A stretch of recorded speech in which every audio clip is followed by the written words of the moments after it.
अस्सलाम वालेकुम। दुरूद शरीफ पढ़ो।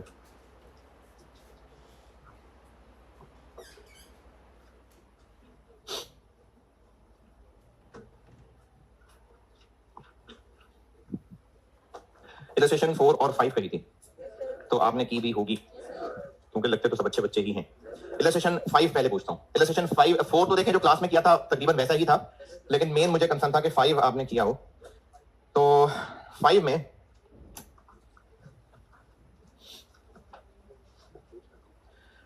चार तरह के प्रोडक्ट्स हैं, बस ये कि अब इनके नाम आ गए हैं।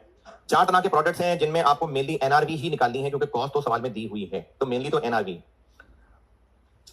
अभी तक ये बात की थी मैंने कि अगर कुछ आइटम्स की कॉस्ट जैसे फाइफो मेथड है तो कुछ की कॉस्ट और है, कुछ की कॉस्ट और है, तो हम कंपेयर कैसे करें? प्रोडक्ट एक ही है तो दोबारा एक ही प्रोडक्ट है और उसके सारे यूनिट्स एक ही पर यूनिट कॉस्ट वाले हैं, तो फिर हम चाहे total cost total NRV compare कर लें।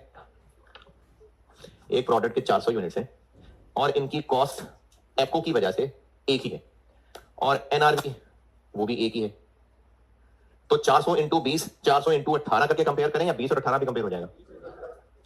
लेकिन अगर कुछ ऐसा है कि फाइफो की वजह से इनमें से 120 16 वाले हैं और 280 20 वाले हैं, अब कैसे करें? अब टोटल करना पड़ेगा। ये बात कॉस्ट की हद तक तो मैं बता चुका था, अब इस सवाल में ये बात एनआरवी के कॉन्टेक्स्ट में आई। चले एक एक करके देखते हैं। जो टॉय कार्स हैं, ये टॉय कार्स के यूनिट्स पड़े हुए हैं 10,000 और पर यूनिट कॉस्ट 1250 है और नॉर्मल सेलिंग प्राइस 1200 है, लेकिन इनमें से कुछ ऐसे हैं जिनके लिए हम 1100 रुपए की सेल प्राइस एग्री कर चुके हैं, तो एनआरवी निकालते हुए उन 3000 के लिए एनआरवी 1200 लेंगे, नहीं 1100 लेंगे, और जो बाकी हैं उनके लिए 1200 सेल प्राइस ले रहे होंगे। तो अब कुछ की एनआरवी और है, कुछ की और है, तो कंपेयर कैसे करें? टोटल करके। तो ये टॉय कार्स में पॉइंट था जिन्होंने किया है toy cars. Okay, doll house, इनमें से 1000 यूनिट्स डिफेक्टिव है जिनकी जीरो स्क्रैप वैल्यू है, यानी एनआरवी जीरो। तो जीरो और कॉस्ट में से जीरो लोअर है, तो उनकी जीरो के ऊपर वैल्यू हो जाएगी और जो बाकी हैं वो फिर कॉस्ट और एनआरवी कंपेयर होगी। डॉल्स और टॉय कार्स में किसी का कोई सवाल? पॉइंट 3, जो स्टफ टॉयज हैं उनमें यूनिट्स बताने की बजाय उनकी टोटल कॉस्ट बता दी। आप 1200 से डिवाइड करके खुद यूनिट्स निकाल लें। 4,20,000 कॉस्ट के यूनिट्स, तो एक 1200 का है, तो 1200 से डिवाइड करेंगे तो ये वाले खराब वाले यूनिट्स निकल आएंगे। तो इन खराब वालों की कॉस्ट एनआरवी अलग है और बाकियों की कंपैरिजन अलग करना है। हाँ जी, पॉइंट 3। ये जो लोग कुछ पूछ नहीं रहे तो बस यही मसला है या मसला ही कोई नहीं है? मसला ही कोई नहीं। अरे वाह, है लेकिन दिल में नहीं आती।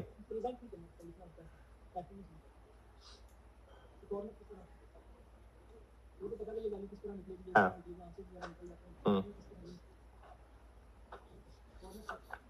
अच्छा चलिए ठीक है। Point number 4, minion costumes. इनमें से भी जो खराब हैं उनको अलग और सही वालों को अलग कंपेयर करना। इनमें किसी फिगर में कोई इतराज? हाँ जी, हाँ जी, कोई इतराज नहीं?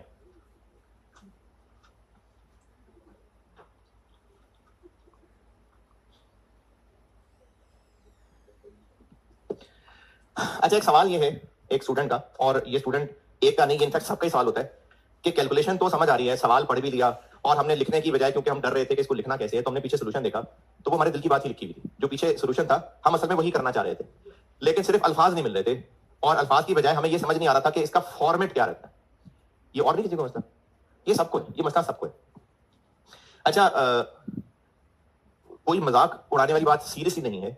मैंने ना 2-4 लाइनें लिखवानी है, कोई बच्चा वॉलंटियर जो बोर्ड पे लिखने को तैयार हो। मजाक उड़ाने वाली बात नहीं, नहीं बेटे बॉय, किसी मसलक के तहत तैयार हो। हाँ जी बॉय, हाँ बता।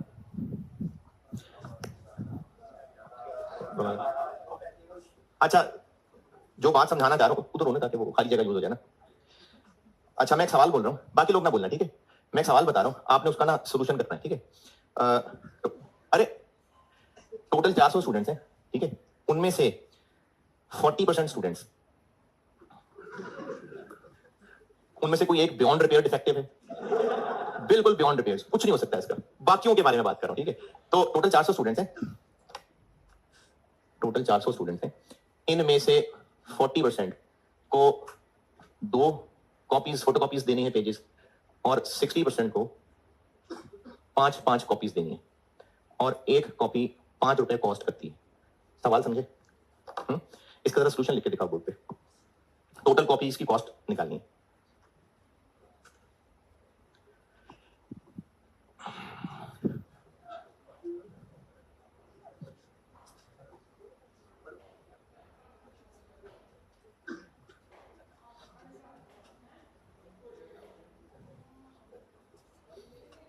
अच्छा, सिर्फ आंसर नहीं बताना, ठीक है? जो आप कैलकुलेट कर रहे हैं ना, वो कि किसको किससे मल्टीप्लाई करना है, वो भी लिखना जरा।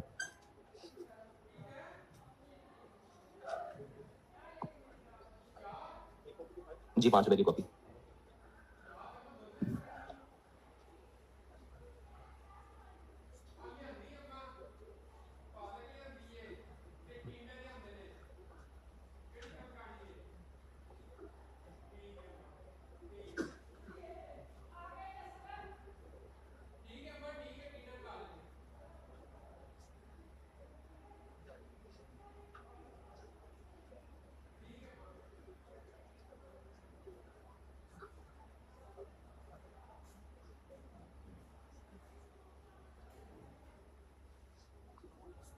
जी टोटल खर्चा, टोटल फोटोकॉपीज का खर्चा।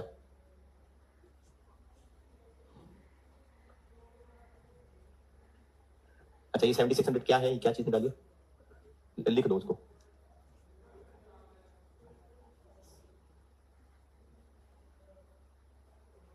और ये 160 कैसे निकाला?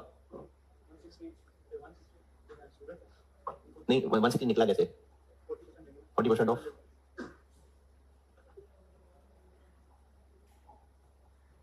ठीक है, ये 40% ये वाला मिटा दो, ये ब्रैकेट के बाहर वाला, बिल्कुल ठीक है, शाबाश। अच्छा, ये 240 कैसे निकाला? ये भी ऐसे ही कर दो, ठीक है, बिल्कुल ठीक है।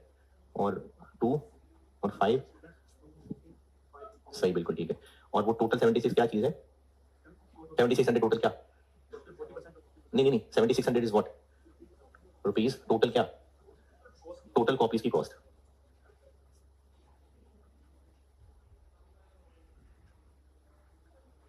ठीक है। अच्छा, अभी आपका एंड आंसर है ना, तो ऐसा करो, उसको जरा कुछ सर्कल सर्कल बना दो डब्बा। और चूंकि आपने बोर्ड पे स्पेस मैनेज की है, इसलिए आप कभी उधर लिख रहे थे, कभी इधर लिख रहे थे, यही वजह है ना। अगर कॉपी पे करते तो नीचे एक फ्लो में लिखते। ठीक है, शाबाश, बैठ जाओ। अच्छा भाई, क्या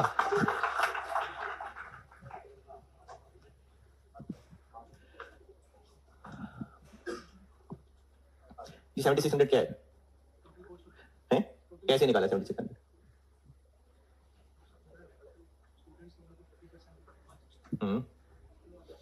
ठीक है, फिर 5 से मल्टीप्लाई किया, बिल्कुल सही है। अच्छा, और 240, ठीक है, सही है। तो 7600 ठीक निकाला है, सही है। अच्छा जी, चलिए बताएं। 7600 सही समझ आ रहा है देख के? नहीं, वो तो ठीक है, तो मेहरबानी आपकी, लेकिन ये समझ आ रहा है क्या किया? बताओ, समझाओ क्या किया। अच्छा, मैं ना ये पूछ रहा हूँ कि ये जो स्टूडेंट बोर्ड पे करके गया है, इसने क्या किया, ये बताइएगा। एक तो आप बता रही ना, आप अपना आंसर बता रही है, मैं पूछ रहा हूँ कि ये जो करके गया है, जो आपको सामने लिखा नजर आ रहा है, ये बता दें कि ये क्या किया है। 760 क्या है, 2 क्या है, 5 क्या है? ठीक है, ठीक है, बिल्कुल ठीक है, शाबाश। और फिर क्या किया ये? बिल्कुल सही है, तो 76 क्यों कर दिया? दोनों को ऐड कर दिया। अच्छा, ये जो सामने सॉल्व हुआ है, राइटिंग पढ़ी जा रही है? सच्ची सच्ची, अगर किसी को राइटिंग बुरी लग रही है तो बताएं, वो लिख के दिखा दे। है, सही है, पढ़ा जा रहा है। मल्टीप्लाई नजर आ रहा है, ये प्लस तो नहीं है, मल्टीप्लाई है। और दिस इंटू दिस का आंसर ये आया है, और उसने स्टूडेंट्स का वर्ड भी लिख दिया, कैलकुलेशन भी सारी समझा दी। हाँ, 1600 प्लस 6000 लिख के नहीं दिखाया, लेकिन मेरे ख्याल में इतना मुश्किल नहीं था 7600 जज करना। और एंड आंसर को डब्बा भी बना दिया। बट रुपीज का वर्ड नहीं लिखा, लेकिन टोटल कॉस्ट कह रहे हैं, तो ये 7600 बंदे तो नहीं होंगे, रुपीज ही होंगे ना। अच्छा, कमियां हैं इसको लिखते हुए। पहले टोटल स्टूडेंट्स 400 क्यों नहीं लिखा भाई? फिर अलग से 5 रुपए पर कॉपी क्यों नहीं लिख के दिखाया? फिर उसका 40% क्या है, ये एक्सप्लेन क्यों नहीं किया? 160 पहले क्यों लिखा, 240 पहले क्यों नहीं लिख दिया? ये कोई बड़ा मसला है। जो भी इस कैलकुलेशन को देख रहा है, 7600 समझ आ रहा है ना? आपने लिखते हुए कोई किसी से फोन पे मशवरा किया हो कैसे करना है, कोई अम्मी अब्बू से पूछा हो जाके? नहीं ना? जो कैलकुलेशन दिमाग में आ रही है बस उसको लिख के तमीज से दिखाया है। कितनी तमीज इसमें और ऐड करनी है, जैसे मैंने आपसे एक दो चीजों को ऐड करवा दी कि उसको ब्रैकेट लगा दो, एंड वाले को डब्बा बना दो, ये मैंने चलो एक दो मशवरे और दे दिए। लेकिन इसमें क्या इतना बड़ा मसला है कि हम पहले 160 लिखें या 240 लिखें? कोई बात नहीं, 160 पहले लिख दें। मल्टीप्लाई करना है तो पहले 5 इधर लिखें या 2 इधर लिखें, कोई मसला नहीं है भाई। तो फॉर्मेट कोई मसला नहीं होता। जब आप ये डरते रहेंगे ना कि पता नहीं लिखना कहां से शुरू करना है, कैसे इसको लिखें, कैसे, जो कैलकुलेशन दिमाग में आ रही है बस वो जब तक लिखेंगे नहीं आपको लिखना कभी नहीं आएगा। आप सारे सवाल सोल्यूशन देख देख के चले जाएं, पेपर में आप फिर खाली बैठेंगे और अटेम्प्ट का सोल्यूशन आएगा तो देखेंगे वो मैं यही कर देता तो अच्छा था।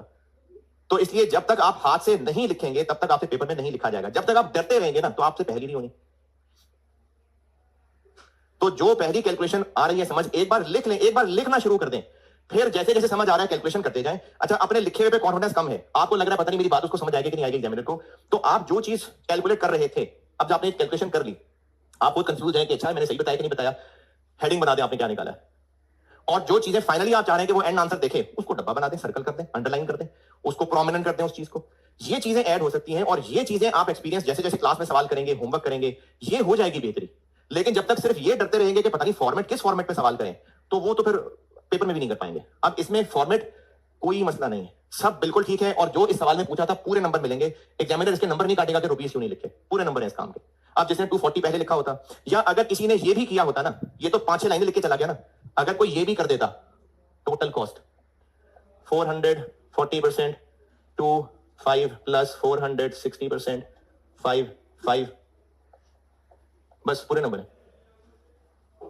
जो कर रहे हैं वो सही हो, पेपर मार्क करने वाले को आपको फोन करके ना पूछना पड़े क्या किया, उसको नजर आ रहा हो क्या किया है, बस ये प्रेजेंटेशन।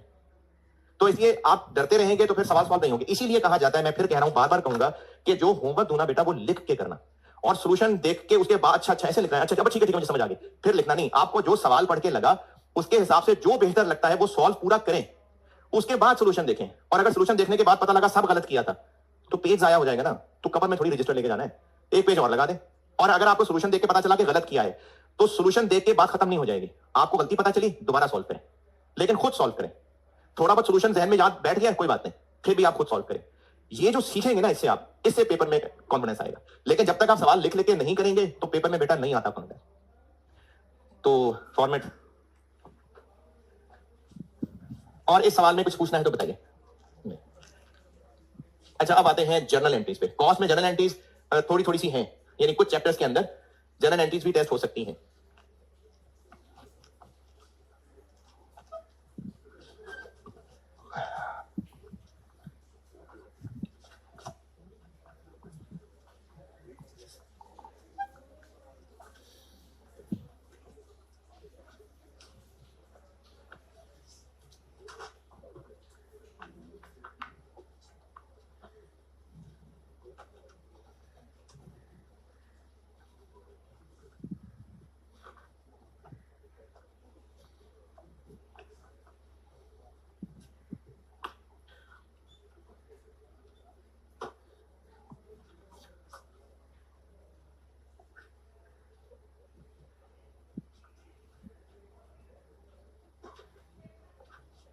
कॉस्ट में फाइनेंशियल अकाउंटिंग नहीं है, हम कॉस्ट अकाउंटिंग पढ़ रहे हैं।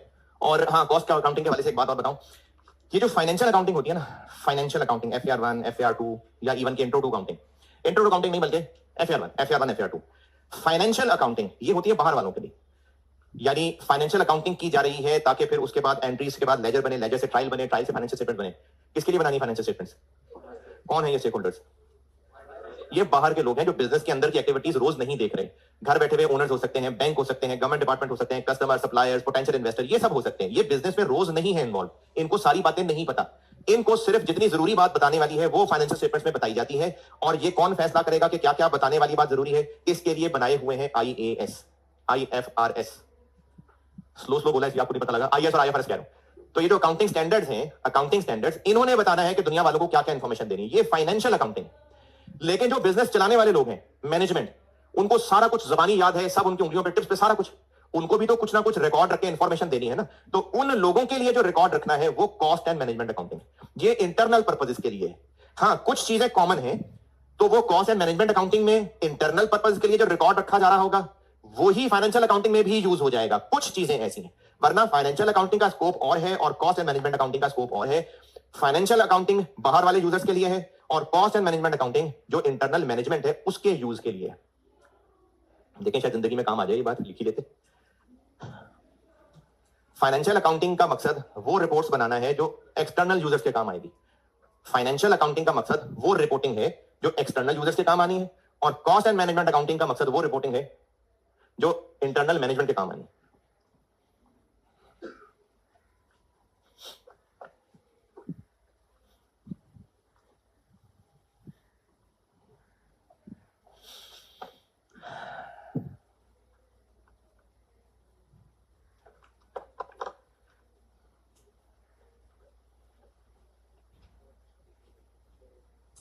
नहीं, इन्वेंट्री पूरी करूं, इन्वेंट्री कंप्लीट करूंगा ना, फिर टेस्ट करेंगे इन्वेंट्री का। वो रिकॉर्डिंग में भी कुछ बच्चे पूछ रहे थे कि वीकली टेस्ट होता है कि नहीं होता। टॉपिक वाइज चलूंगा, जब टॉपिक कंप्लीट कर लूंगा तो करूंगा टेस्ट। अगर कोई बहुत बड़ा टॉपिक होगा, जैसे प्रोसेस कॉस्टिंग बड़ा टॉपिक है, उसके 2-3 टेस्ट पकड़े कर लूंगा, लेकिन इन्वेंट्री में खत्म करने के बाद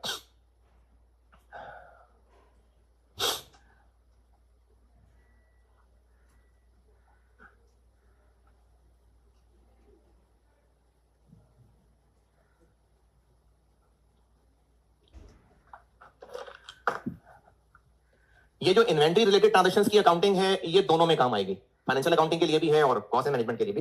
तो ये आपसे कॉस्ट के पेपर पे टेस्ट हो सकती है। जो लोग FR 1 पढ़ चुके हैं वो तो चलो FR 1 से आगे निकल गए, अच्छा निकल ही जाएंगे। बस जो अभी FR 1 पढ़ रहे हैं और मुझसे पढ़ रहे हैं, तो मैं रेक्टिफिकेशन ऑफ एरर्स पढ़ाते हुए बताऊंगा। किसी और से पढ़ रहे हैं तो वो भी कभी ना कभी तो बताएंगे आपको। इन्वेंट्री से रिलेटेड पीरियोडिक सिस्टम का भी डेबिट क्रेडिट है और परपेचुअल का भी। FR 1 में ये दोनों सिखाए जाएंगे।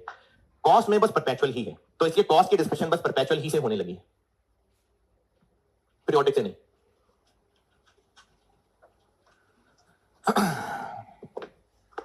अच्छा, आप लोग एंट्रीज लिखने में हेरफेर ना करें, इसी तरह से कुछ टॉपिक वेरिएंस है उसमें गड़बड़ ना कर जाएं। रेलेवेंट कॉस्टिंग, तो इस तरह की मोहताज चीजों के लिए ना, प्रोसेस कॉस्टिंग में एंट्रीज बतानी है, तो मैं इस तरह की मोहताज चीजों के लिए आपको बुक में ले जाया करूंगा। तो आप लोग बुक में आ जाएं और दूसरे ही पेज पे आ जाएं।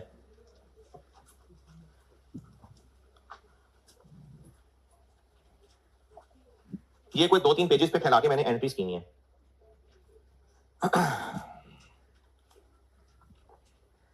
चैप्टर में दूसरे, तीसरे, चौथे पेज पे एंट्रीज फैलाई है मैंने।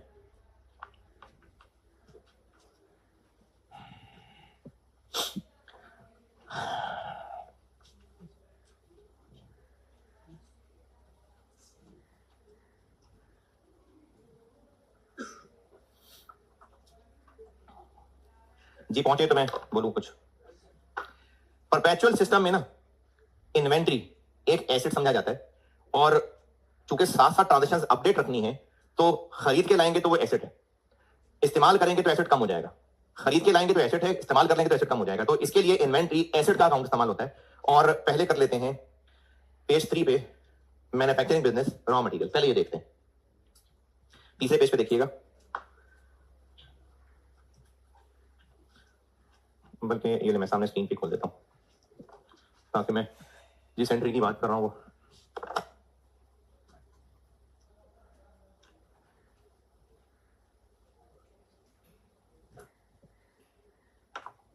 ये वाली लगानी।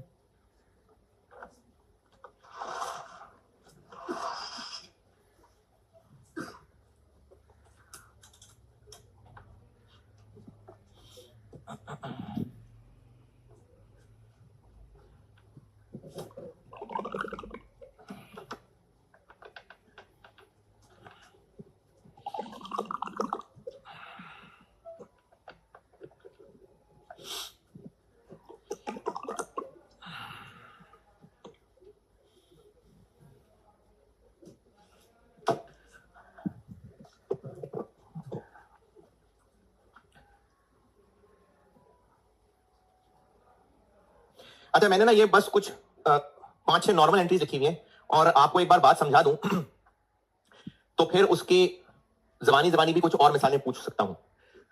मैंने बस नॉर्मल सी कुछ 6-7 एंट्रीज लिखी है। ये मतलब नहीं है कि मैक्सिमम ट्रांजैक्शन देंगे, मैंने तो ऐसी बस 6-7 ट्रांजैक्शन लिखी है। मैं पहले आपको मैन्युफैक्चरिंग बिजनेस रॉ मटेरियल बता रहा हूं। अच्छा, इसमें ना 1-2 चीजें हैं जो अभी नहीं समझा सकता, वो प्रोसेस कॉस्टिंग में ही समझ आएंगी, अभी बस रट्टा होगा। रॉ मटेरियल खरीदेंगे तो रॉ मटेरियल का खरीदना, स्टोर में मटेरियल पहुंचेगा तो वो हमारा एसेट है, तो रॉ मटेरियल इन्वेंटरी डेबिट, और खरीदा हुआ वापस कर दिया तो उलट हो गए। इन दो एंट्रीज में कोई एतराज? ये आपने इंट्रो में पढ़ी नहीं है? जब मटेरियल प्रोडक्शन को इशू होगा, यानी रॉ मटेरियल के स्टोर से निकल के जब प्रोडक्शन हाउस में जाएगा, तो मटेरियल होता है दो तरह का, डायरेक्ट और इनडायरेक्ट। जब तक स्टोर में है तो उसको तो हम बस रॉ मटेरियल या मटेरियल कह रहे हैं, लेकिन जब यहां से इशू होगा तो ये देखना पड़ेगा कि वो डायरेक्ट है या इनडायरेक्ट है। इसकी वजह अभी नहीं है, प्रोसेस कॉस्टिंग में समझाऊंगा। अभी बस रखता है कि मटेरियल प्रोडक्शन को इशू हो रहा है तो मटेरियल इन्वेंटरी हो गई क्रेडिट। क्यों क्रेडिट? तो मटेरियल इन्वेंटरी एसेट कम हो गया। अगर वो डायरेक्ट मटेरियल है तो work in process inventory debit, और अगर वो इनडायरेक्ट है तो एफओएच कंट्रोल डेबिट। ये दोनों क्या होते हैं, इनके मतलब क्या है, ये अभी नहीं, ये प्रोसेस वाले चैप्टर में बताऊंगा। अभी बस सिर्फ रखता है। तो जब प्रोडक्शन को इशू होगा ये क्रेडिट और ये दोनों डेबिट, और अगर शाम को वापस आ गए कि अभी इस्तेमाल नहीं हुआ वापस रख लें तो ये वापस। तो इशू टू प्रोडक्शन और रिटर्न। जी पहली चार एंट्रीज ओके। उसके बाद अगर कोई मटेरियल स्टोर में पड़ा हुआ हो गया खराब, तो ये मैं आपको 6 से पहले 5 और 7 बता रहा हूं। 5 और 7 बता रहा हूं। मटेरियल हो गया खराब और हमने बेच दिया, तो बेच दिया तो कैश मिल गया, और मटेरियल स्टोर से निकल गया तो जितनी उसकी कॉस्ट थी, चूंकि टूट फूट गया तो हमने हो सकता है सस्ता ही बेचा हो, तो वो जो सस्ता बेचा होगा ये कम आ रहा होगा, ये ज्यादा आ रहा होगा। यानी अगर इसकी कॉस्ट 100 थी तो इन्वेंट्री कितने से क्रेडिट? 100 से। लेकिन बेचा अगर 20 का है तो कैश 20 से। अब जो 80 का लॉस है वो यहां भी डेबिट हो सकता है और P&L भी डेबिट हो सकता है। दोनों बातें सही हैं। वैसे नॉलेज के लिए बता रहा हूं, अगर ये रूटीन मैटर है, मटेरियल स्टोर में खराब हो ही जाया करता है, जिस तरह से स्टोर में रखा होता है, टेम्परेचर है, मजदूर उठा के रखते हैं, टूट फूट जाता है, रूटीन मैटर है। तो अगर ये रूटीन मैटर है तो ये नॉर्मल कंसीडर होगा, और अगर आग लग गई थी इसलिए नुकसान हो गया तो ये एब नॉर्मल है। तो अगर वो नॉर्मल मैटर था तो ये डेबिट है, और अगर एब नॉर्मल था तो P&L। एग्जाम में आपको नॉर्मली नहीं बताया होगा तो आप ये यूज कर लें, ये भी सही है, ये यूज कर लें, ये भी सही है, और सेफ ये है कि ये लिख के स्लैश ये लिख दें, दोनों ही नाम लिख लें। और अगर अभी बेचा नहीं है, बेचने के लिए अलग कमरे में रख लिया है, तो सेम एंट्री है, कैश की जगह खराब इन्वेंट्री एक अलग से अकाउंट बन जाएगा। यानी in any case normal inventory से निकल जाएगा, बेच दिया तो कैश डेबिट, और अगर अभी बेचा नहीं अलग कमरे में रख लिया तो डैमेज इन्वेंट्री डेबिट। जितने का बेचा कैश डेबिट, जितने का बेच देंगे डैमेज इन्वेंट्री डेबिट। यानी ये 100 से ही क्रेडिट है, बेच दिया तो कैश 20 से डेबिट, अभी फिलहाल बेचा नहीं है दूसरे कमरे में रखा है तो डैमेज इन्वेंट्री 20 से डेबिट। 80 से ये ऐसे ही होगा।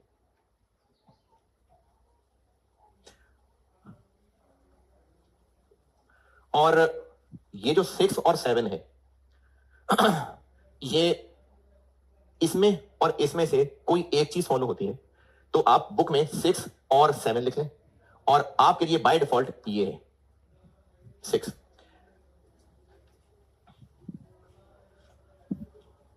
6 और 7 दोनों में से कोई एक होगी बाय डिफॉल्ट 6 होती है। यानी बिजनेस की मर्जी है कि वो उन टूटी फूटी चीजों को, क्योंकि रूटीन मैटर है, तो मेन इन्वेंट्री में ही पड़ा रहने दे फिजिकली, या दूसरे कमरे में रख दे। ये बिजनेस की मर्जी है। अगर दूसरे कमरे में रखता होता तो ये है, अगर उसी स्टोर में पड़ा रहता है तो ये है। अच्छा, आप अमाउंट का ख्याल से सुनिएगा बात। 100 से क्रेडिट, क्योंकि मेन रूम से निकाल दिया और दूसरे रूम में रख दिया, कितने से डेबिट? 20 से, और ये 80 से। लेकिन अगर उसको दूसरे रूम में नहीं, मेन रूम में ही रखे रहा तो बस 20 से डेबिट, 20 से क्रेडिट। इसको कहते हैं राइट डाउन करना। पड़ी हुई इन्वेंट्री, बस उसकी वैल्यू कम कर दी। मेन इन्वेंट्री से निकाल दिया, डैमेज इन्वेंट्री में डाल दिया। नंबर 7 बिजनेस की मर्जी है, स्टूडेंट इनमें से कोई भी कर सकता है, स्टूडेंट के लिए प्रेफर्ड ये बिजनेस की बात कर रहा हूं। मेन रूम से निकाल के इस रूम में डाल दिया तो सारी की सारी 100 यहां से क्रेडिट, 20 यहां डेबिट, और 80 का लॉस आ जाएगा। अच्छा, मैं पहले वो 20 गलत बोल गया। मेन से निकाल दिया पूरा 100 क्रेडिट, ये 20 से डेबिट और ये 80 से। यहां पर मेन से नहीं निकाला तो इसलिए बस 80 से कम कर देंगे इसको, यानी 80 से ये डेबिट और 80 से ये क्रेडिट। ये 80 क्या बोल रहा हूं मैं, जो कमी हुई है राइट डाउन, ये 80 से डेबिट, 80 से क्रेडिट। देखें ये 80 से ही आ रहा है, बस यहां पर ये 100 पूरा निकल के 20 यहां जा रहा है, और यहां पर ये भी 80 से ही क्रेडिट हो रहा है। नॉर्मली यही ट्रांजेक्शन होंगी। अब मैं आपसे जबानी पूछ लेता हूं, अगर रॉ मटेरियल ओनर ले गया तो drawing debit, raw material inventory credit, और अगर वैसे ही गरीबों में मार दिया तो चैरिटी डेबिट, इन्वेंट्री क्रेडिट। तो ये हो गई रॉ मटेरियल से रिलेटेड ट्रांजैक्शंस की एंट्रीज। अगर मैन्युफैक्चरिंग बिजनेस है तो रॉ मटेरियल से रिलेटेड एंट्रीज। इनमें बताएं कोई और सवाल? चलें इसका पास पेपर का सवाल करते हैं।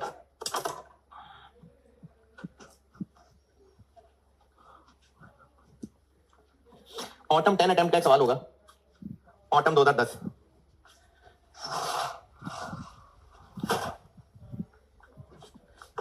जो कल किया था उससे ऊपर होगा, ऑटम 10,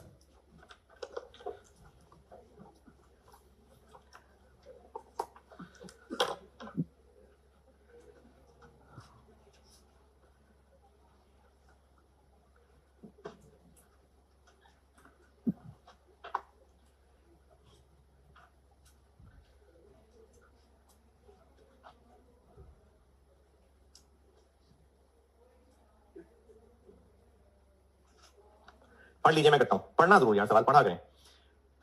ऑटम 10 अटेम्प्ट का सवाल है बुक में, क्वेश्चन 8, क्वालिटी लिमिटेड। पढ़ लीजिए, मैं करता हूं।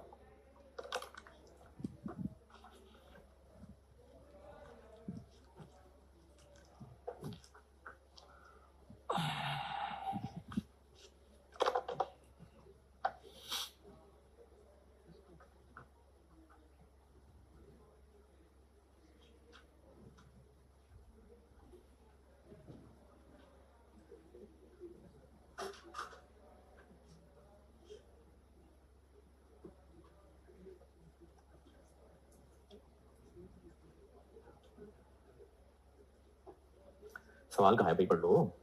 पढ़ लिया सारा तो पढ़ लो ना एक दफा। ये मैं कर देता हूं बोर्ड पे, लेकिन पढ़ तो लेना आप।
आपकी फारिश आंखों से लग रहा है कि पढ़ लिया सवाल।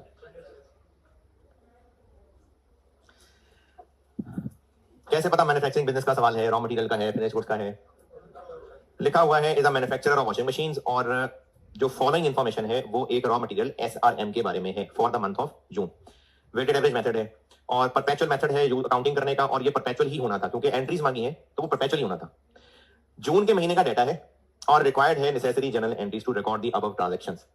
तो ट्रांजैक्शंस रिकॉर्ड करनी है, कर लेते हैं, लेकिन मसला ये है कि वेटेड एवरेज मेथड है तो एंट्रीज कर तो लें, अमाउंट कहां से निकलेंगी, तो हमें फिर वो टेबुलर वर्किंग करनी पड़ेगी। तो अब इस सवाल की प्रेजेंटेशन तमीज वाली ये होगी कि अगर आपसे नाम लेके एंट्रीज, कोई इनकम स्टेटमेंट, तो फिर अदब ये है कि पहले नजर होना चाहिए, बाकी वर्किंग्स बाद में।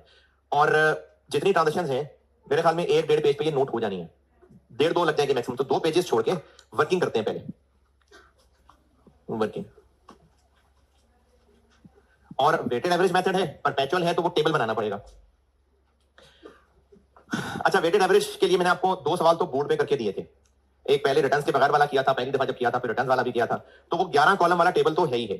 अगर FIFO मेथड है तो फिर तो वही बनेगा, लेकिन अगर FCO मेथड है तो मैं आपको एक और फॉर्मेट बताता हूं, उसमें ना 6 कॉलम बच जाएंगे। अगर समझ आता है तो ये यूज कर लेना वेटेड एवरेज के लिए, FIFO के लिए नहीं, FIFO के लिए वही चलेगा। FCO के लिए बता रहा हूं, अगर आपको ये आसान लगे तो ये कर लेना। डेट, थोड़ी सी अंग्रेजी, और बस बैलेंस, ये वर्किंग है। 2 पेजेस एंट्रीज के लिए, वर्किंग वर्किंग। एंट्रीज के लिए 2 पेज छोड़ के डेट, थोड़ी सी अंग्रेजी, और रिसीट्स और इश्यूज की बजाय बस सिर्फ बैलेंस के कॉलम, यूनिट्स, रेट और टोटल। रिसीट्स इश्यूज का कॉलम मैंने स्किप कर दिया और बस बैलेंस का बना दिया। ये वेटेड एवरेज में चलेगा, फाइफो में नहीं चलेगा ये। तो हम लोग ना पहले इन सारी ट्रांजेक्शन से ये टेबलर वर्किंग पूरी कर लेते हैं, फिर एंट्रीज बनाएंगे।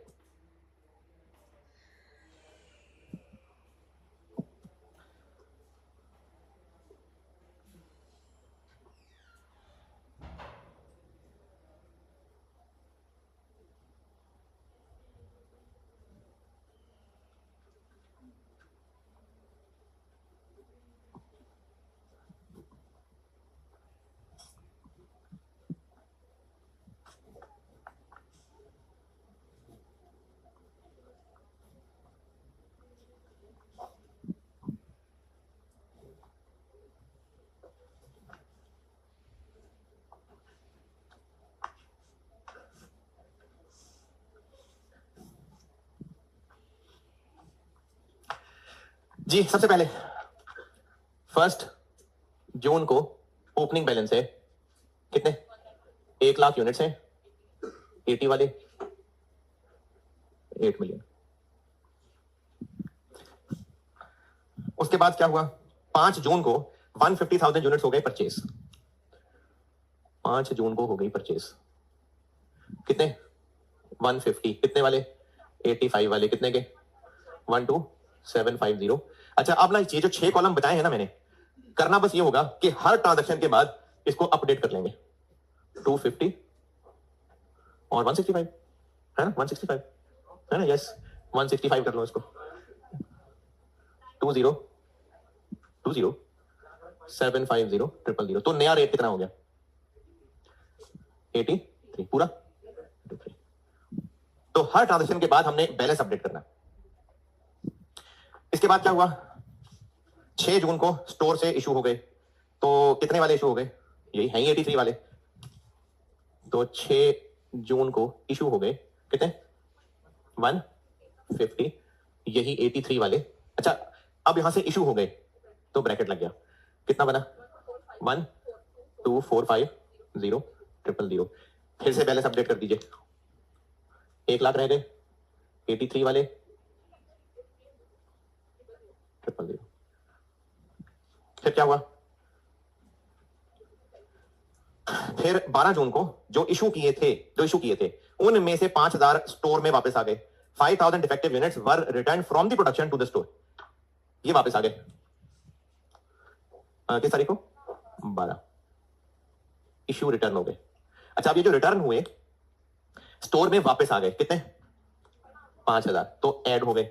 और ये किस दिन इशू हुए थे, ये कैसे पता है, वही वाले, क्योंकि सवाल में है ही वही, उससे पहले वाले तो है ही कोई नहीं। तो रिटर्न के बारे में आपको बताया था कि रिटर्न में रेट वही लगेगा जिस ट्रांजैक्शन का वो रिटर्न है, उस ट्रांजैक्शन वाला रेट। इसको हमने 83 पे लिखा था, तो ये भी 83 पे आएगा,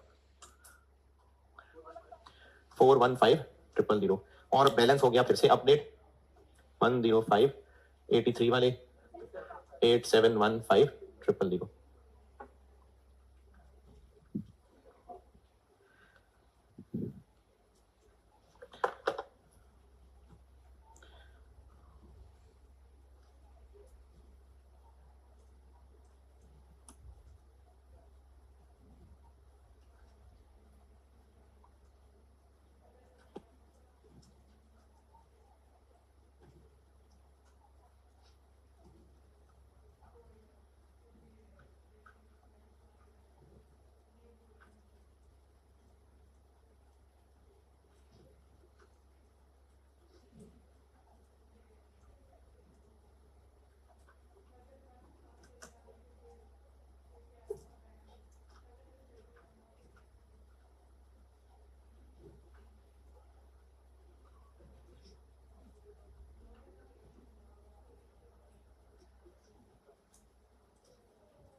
जी यहां तक।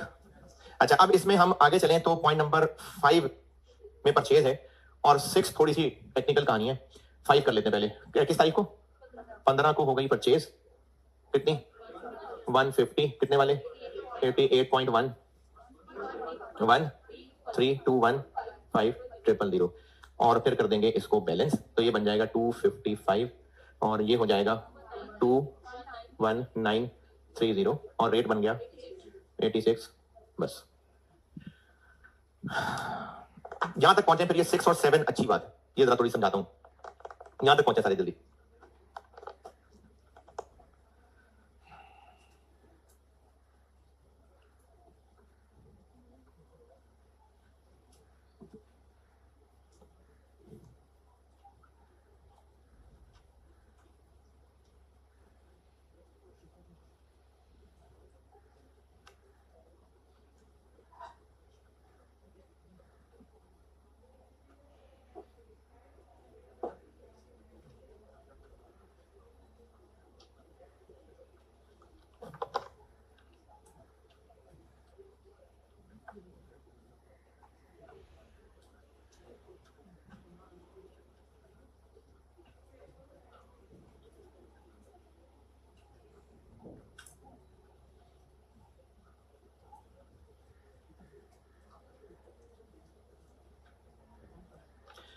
चले यहां तक पहुंच गए। पॉइंट नंबर 6 समझेंगे।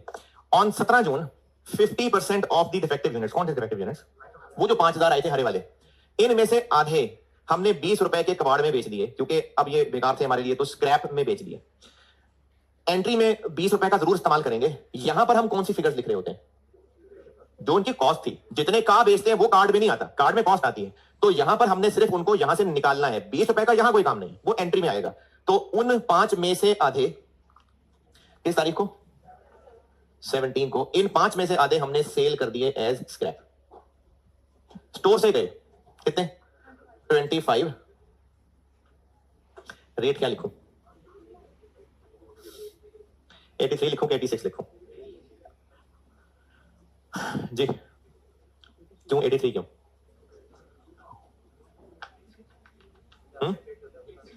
86 लिखेंगे। 83 जिनको लग रहा है तो 83 क्यों है? ठीक है 86 लिखेंगे। 21500। क्या हो गया अपडेट? 252 500 217 2171500 रेट 86। अच्छा, इस पे 83 जिनको लगता है तो क्यों 83? क्योंकि वो जिनकी बात हो रही है वो 83 वाले थे, है ना? ये जो FIFO और EFCO मेथड बनाए गए हैं, ये क्यों बने हैं? ईयर एंड क्या? अरे मेथड क्यों बनाए हैं? नहीं, हमें क्यों मजबूरी है FIFO EFCO बनाने की? क्योंकि जो स्टोर में मौजूद हैं या इशू किए हैं या बचे रह गए हैं वो सब दिखने में एक जैसे हैं, तो हमें उनकी हर एक की अपनी अपनी कॉस्ट नहीं पता थी, इसलिए हमने मजबूरन कोई तो काम चलाना था। तो ये वो काम चलाने के लिए EFCO और FIFO बनाए गए हैं। FIFO का मतलब है फर्स्ट इन फर्स्ट आउट। क्या लाजमी जरूरी है कि स्टोर में जो बचे हुए हैं वो यकीनन नए वालों में से? असल में नहीं, क्या पता पुराने वालों में से हो। बल्कि अगर आप प्रैक्टिकली सोचें तो पुराने वाले शायद बचे होंगे। नहीं समझे आप? क्यों बचे होंगे? क्योंकि जब स्टोर वाला सामान रखता होगा लाके, ऊपर रखता जा रहा है, तो उठाते हुए ऊपर वाली पहले उठता होगा ना, तो पुराने तो बचे रह जाते होंगे। लेकिन FIFO बस एक जबरदस्ती का मेथड है कि आप कैलकुलेशन ये समझ के करें कि नए वाले बचे हुए। EFCO भी सिर्फ कैलकुलेशन का एक मेथड है। तो हम FIFO और EFCO क्यों लगा रहे हैं? क्योंकि हमें इन सब की असल कॉस्ट नहीं पता, है ना? ये जितने स्टूडेंट्स क्लास में बैठे हुए हैं, ये सब क्लास टाइम स्टार्ट होने पे आ चुके थे, बाद में भी आ रहे होंगे।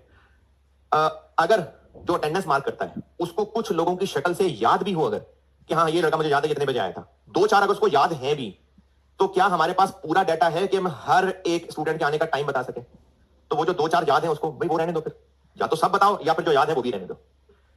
ये जो स्टोर में यूनिट्स आ रहे थे, आपको चूंकि पता चल रहा था ना ये इनकी बात हो रही है, तो इसलिए आपने जज्बाती होकर 83 का डिजिट बोला। एक प्रैक्टिकल सिनेरियो बताते हैं। सारी चीजें सब एक जैसी हैं, सब एक जैसी हैं। इसलिए मजबूरन हमें FO और FIFO लगाना पड़ जाग रहे हैं, इसलिए हमें मजबूरन FIFO और FO लगाना पड़ रहा है ना। क्या ऐसा नहीं हो सकता कि स्टोर में जो कल सामान आया था, उस सामान को रखने वाला जो लड़का था, जो वर्कर था, उसको वो याद रह गया कि ये वाले 200 यूनिट्स मैंने उस कोने पे रखे थे, और जब शाम को या सुबह उससे कहा कि सामान पकड़ाओ भी, मटेरियल दो प्रोडक्शन में लेके जाना है, उसको चूंकि याद रह गया हुआ था कि ये उस कोने में कल वाले रखे थे, वहीं से उठा के दे दिए, तो अब उन 200 के ऊपर कौन सा रेट लगेगा? FIFO FO पे चले, या चूंकि उन 200 का पता चल गया तो वो वाला रेट लगा दे? भाई FIFO FO पे चले तो उन 200 का पता चल तो गया है, तो सबका थोड़ी पता है। अब ऐसे जिनका पता है उस पर उनका रेट लगा ले तो बाकियों का क्या करें फिर? तो इसलिए या तो सबका पता हो या फिर किसी का भी नहीं पता। अगर बीच में कुछ का पता भी है तो इग्नोर करें, क्योंकि फिर मेथड कैसे लगाएंगे? तो इसलिए आपको चूंकि ये ट्रांजैक्शन रिलेट होती नजर आ रही है तो आपको पता लग रहा है कि ये यही वाले है ना, वरना आपने जज्बाती होकर बोला है। अब जरा मेरे सवाल का जवाब दें, ये तो इशू किए थे, उस वक्त रेट 83 चल रहा था, ये फिजिकली कब आए थे? क्या पता वो इसमें से थे, क्या पता वो इसमें से थे। तो फिर अगर आपने अपना रेट लगाना भी हो तो 80 85 सोचे ना, 83 क्यों? ये ज्यादा ऊंची कर दी बात मैंने कि नहीं? नहीं समझ रही बात? ये तो आपको मैंने तो रंग भी इसलिए हरा हरा वाला रखा था, आपको चूंकि डिफेक्टिव यूनिट्स के साथ रेट कर रहे थे तो आप उसको 83 ही कह रहे थे। 83 तो एवरेज रेट था भाई, इनका अपना रेट 83 थोड़ी था, इनका अपना असली वाला रेट या तो ये था, बल्कि ये भी नहीं था, ये भी तो पिछला एवरेज ही निकला हुआ है, तो पता नहीं इनका असली वाला रेट कौन सा था। तो इसी वजह से तो ये मेथड बनाए गए हैं। तो चाहे FIFO मेथड हो चाहे FO मेथड हो, हमने सारी ट्रांजैक्शंस पे उन मेथड्स के रूल फॉलो करने हैं, चाहे उस वर्कर को जबानी याद भी हो कुछ यूनिट्स, सारे थोड़ी याद हैं। तो इसलिए हमने मेथड के रूल्स फॉलो करने होते हैं, सिवाय रिटर्न्स के, क्योंकि जो रिटर्न होती है ना वो ओरिजिनल का रिवर्सल होती है।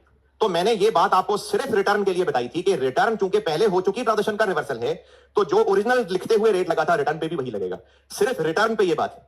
अदरवाइज हर ट्रांजैक्शन पे कौन सा रेट लग रहा होगा? जो FO FIFO मेथड का रूल बनता है। ओके, चाहे फिजिकली वर्कर को कुछ ना कुछ याद भी रह गया हो, फिर भी या तो सारे बताए या फिर रहने दे। तो इसलिए मेथड बनाए ही इसलिए गए हैं कि चूंकि सारी डिटेल नहीं याद होती है तो फिर वो रूल्स फॉलो होते हैं। बस सिर्फ रिटर्न्स के लिए कहा था कि जिस ट्रांजैक्शन की रिटर्न है वो वाला रेट लगना है, ये बात सिर्फ रिटर्न के लिए की थी, बाकियों के लिए नहीं है। और ये बात आपको अच्छी तरह जबानी याद भी हो गई, और कभी जिंदगी में जरूरत पड़ेगी तो सब याद होगा, कोई जरूरत ही नहीं लिखने की कुछ।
अच्छा, मैंने यहां 20 रुपए क्यों नहीं लिखा?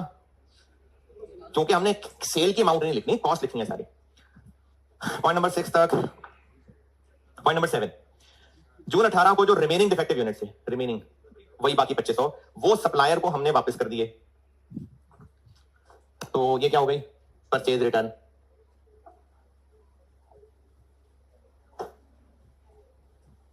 परचेज रिटर्न 2500 हमने स्टोर से निकाल के सप्लायर को वापस कर दिए। अच्छा, अब ये रिटर्न है, रिटर्न, तो फिर जिस पे ओरिजिनल परचेज थी वो वाला रेट लगेगा। तो ये इसमें से है कि इसमें से है? क्यों?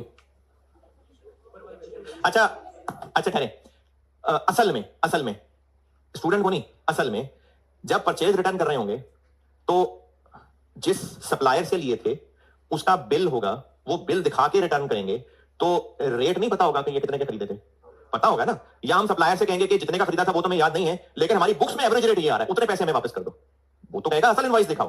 तो प्रैक्टिकली लाजमी पता होगा। लेकिन अब आपने सवाल की अंग्रेजी से अंदाजा लगाना है कि ये किसमें से है, इसमें से है कि इसमें से, इसमें से है, इसलिए क्योंकि ये फड्डा यहां से शुरू हुआ था, ये खरीदे थे, ये इशू किए, इनमें से खराब निकले, वो वापस आए, ये वही वाले खराब है जो वापस कर रहे हैं, तो ये तो आए ही उस कहानी के बाद है, तो इसलिए इनमें से वापस गए हैं। तो रेट कौन सा लगेगा, 85 212। ये स्टोर से निकल गए और बैलेंस अपडेट हो गया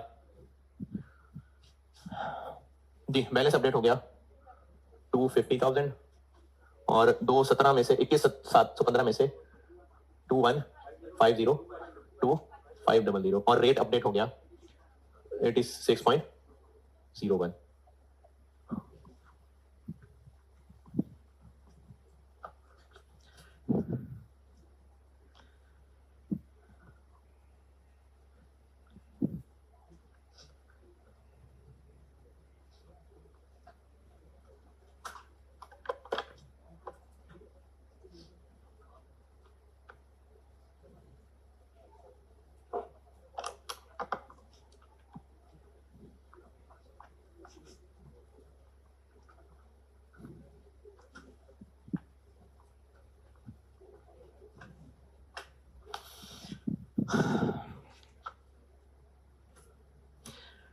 पॉइंट नंबर 8,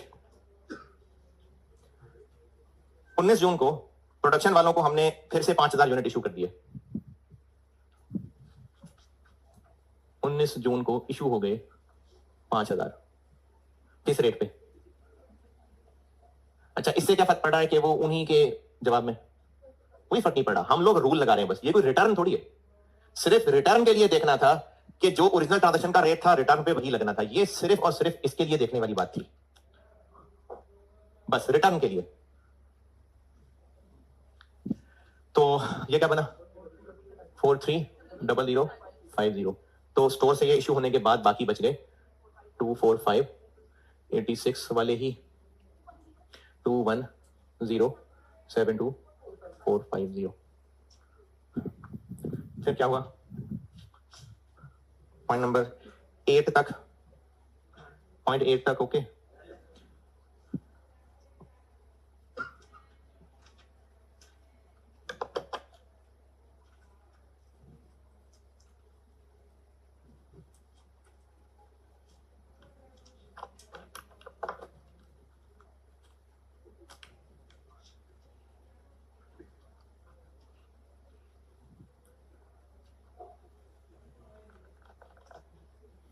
पॉइंट 8 तक। पॉइंट नंबर 9, सप्लायर को जो हमने यूनिट्स वापस किए थे तो उसने हमें और दे दिए, तो अब ये परचेज रिटर्न रिटर्न है बस परचेजेस हैं। क्या तारीख है, 20 को परचेज हो गई 2500। तो इसमें रेट तो नहीं बताया, बस ये कहा है कि चूंकि उसने कहानी जोड़ी है ना, ये वो बताना चाह रहा है कि वो उसी के कॉन्टेक्स्ट में चल रहा है, इसलिए वही 85 रुपए वाला रेट। किसको रिकॉर्ड ना करें, यानी परचेज रिटर्न और ये ना करें, नहीं तो फिर दरमियान में हमारे जो है वो अच्छा सही है। सवाल ये है कि जब हमें पता है कि सप्लायर हमें वापस भेज रहा है, तो अगर हम इसको रिकॉर्ड ही ना करें, देखें खराब थे, सप्लायर की वारंटी के अंदर थे, भेजे उसने सही वाले वापस भेज दिए, तो प्रैक्टिकली हाँ ऐसा हो सकता है कि हम इसको यहां और वहां रिकॉर्ड ही ना करें, प्रैक्टिकली हो सकता है। लेकिन आपको ना सवाल में डेट्स अलग अलग दी हुई हैं, इसलिए पता नहीं कि हमने उसको वापस भेज तो दिए, क्या पता वो मुकर जाए कि नहीं, ये तो आपने खुद खराब किए, हो सकता है ना। तो चूंकि ये हम वापस तो बहरहाल कर रहे हैं और उसके बाद बचे हुए स्टॉक की पोजीशन पता होगी तो आइंदा के इशू रिकॉर्ड करेंगे, इसलिए इसका वापस करना रिकॉर्ड किया, और अब जब वो वापस भेज रहे हैं तो उसका परचेज रिकॉर्ड कर रहे हैं। असल में ये मैनेजमेंट को पता होता सप्लायर के ताल्लुकात से, उससे बातचीत होके अगर पता पक्का होता ना, स्टूडेंट को ये बात पता चलती कि ये जा रहे हैं और ये परसों वापस आ जाएंगे, तो फिर हम ना रिकॉर्ड करते उसको, वाकई ना करते, ना रिटर्न रिकॉर्ड करते ना वो परचेज रिकॉर्ड करते। लेकिन आपको सवाल में डेट वाइज डाटा दिया हुआ है, तो इसलिए आप तो डेट वाइज चलेंगे।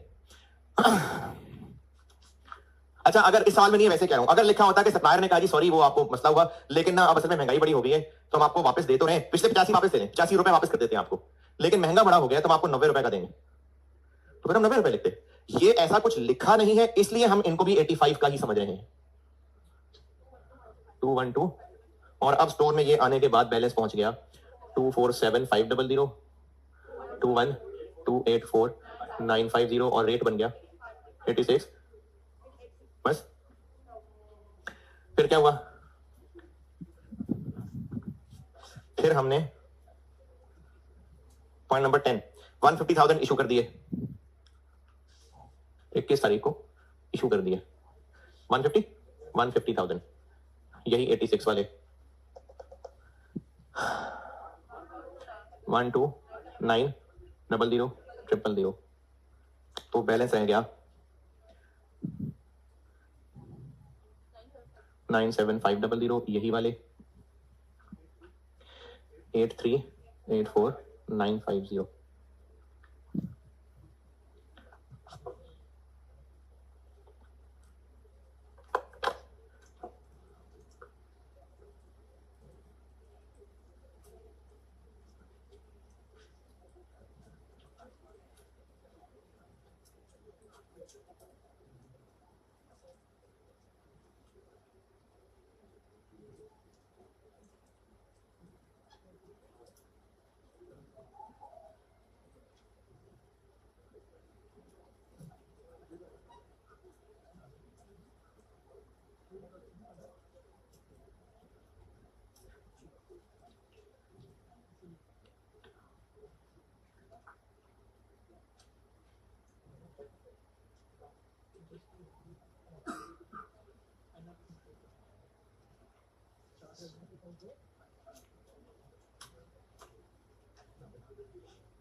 अच्छा, अब ये जो लास्ट पॉइंट है ना, इसमें हमने क्या स्टोर से निकाल के कुछ चीजें बेच दी हैं। ये जो ऑब्सोलीट है, ऑब्सोलीट का मतलब होता है टूट फूट गई हैं, तो इनको हमने निकाल के फेंक दिया, किसी और कमरे में रख दिया। नहीं, ऐसा कुछ नहीं कहा। तो ये एनआरवी राइट डाउन वाली एंट्री। और 4000 यूनिट्स वर फाउंड शॉर्ट का क्या मतलब है? छोटे हो गए थे बड़े बड़े? हाँ जी, वर फाउंड शॉर्ट का मतलब ये है कि परपेचुअल सिस्टम है ना, तो हमारे पास रिकॉर्ड के मुताबिक जितने यूनिट्स होने चाहिए असल में भी उतने होने चाहिए थे, लेकिन जब असल में देखे तो 4000 गायब थे, तो घूमने फिरने चले गए होंगे, नहीं है, चोरी ही हो गए होंगे। तो इसलिए वो हमारे लिए चोरी ही है। 30 जून को यूनिट्स लॉस्ट हो गए, कितने? 4086 वाले 344000। अच्छा, अब आपसे रिक्वायर्ड मेरे बच्चों ये है कि अमाउंट्स मैंने सारी निकाल दी हैं आपको, आपने इनकी एंट्रीज करनी है, होमवर्क है। और आखिरी वाली एंट्री में होगा मुझे उम्मीद है मसला, तो वो कल करके आएंगे तो डिस्कस कर ही लूंगा। 8040, ये एंट्री बेटे करनी है जरूर है, इनकी एंट्रीज होमवर्क है आपका, और जो 2-3 एंट्रीज में मसला होगा वो करके आएंगे तो बता ही दूंगा। ठीक है, अल्लाह हाफ़िज़।